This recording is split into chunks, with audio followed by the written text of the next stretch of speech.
I know what you're thinking, but it isn't so. No how. Contrariwise, if it was so, it might be, and if it were so, it would be. But as it isn't, it ain't.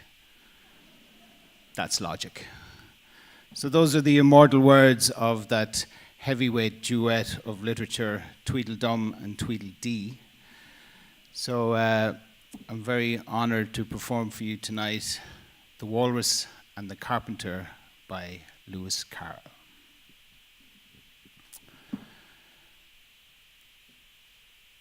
The sun was shining on the sea, shining with all its might. It did its very best to make the billows smooth and bright. And this was odd because it was the middle of the night.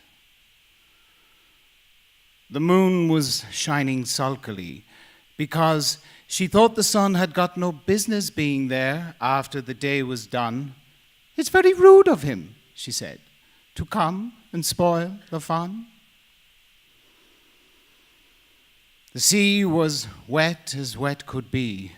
The sand was dry as dry. You could not see a cloud because no cloud was in the sky. No birds were flying overhead. There were no birds to fly. The walrus and the carpenter were walking hand in hand.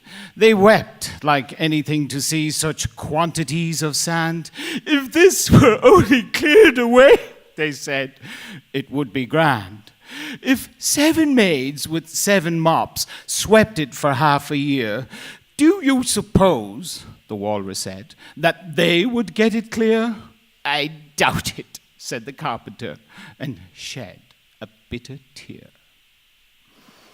"O oysters, come and walk with us," the walrus did beseech. "A pleasant walk, a pleasant talk along the briny beach. We cannot do with more than 4 to give a hand to each." The eldest oyster looked at him, but never a word he said. The eldest oyster winked his eye and shook his heavy head, meaning to say he did not choose to leave the oyster bed. But 4 young oysters trotted up, all eager for the treat. Their coats were brushed, their faces washed, their shoes were clean and neat. And this was odd because, they hadn't any feet.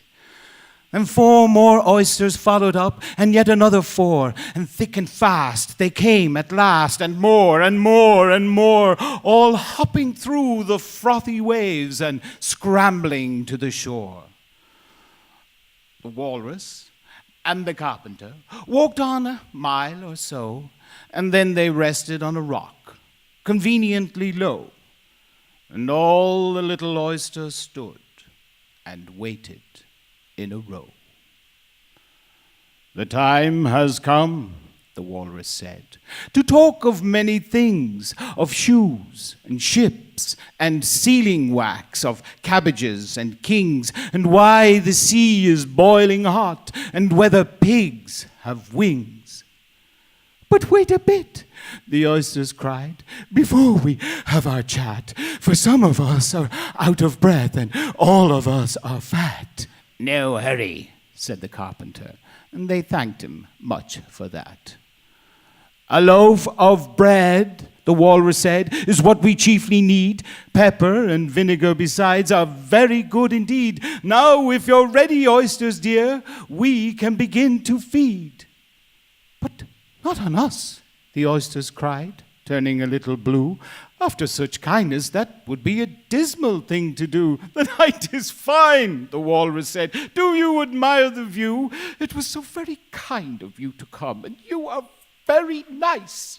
The carpenter said nothing but, "Cut us another slice. I wish you were not quite so deaf. I've had to ask you twice." "It seems a shame," the walrus said, "to play them such a trick, after we brought them out so far and made them trot so quick." The carpenter said nothing but, "The butter's spread too thick." "I weep for you, the walrus said. I deeply sympathize. With sobs and tears, he sorted out those of the largest size, holding his pocket handkerchief before his streaming eyes. Oh, oysters, said the carpenter. We've had a pleasant run. Shall we be trotting home again? But answer came there none. And this was scarcely odd, because they'd eaten every one. Thank you very much, ladies and gentlemen. Thank you, Kieran.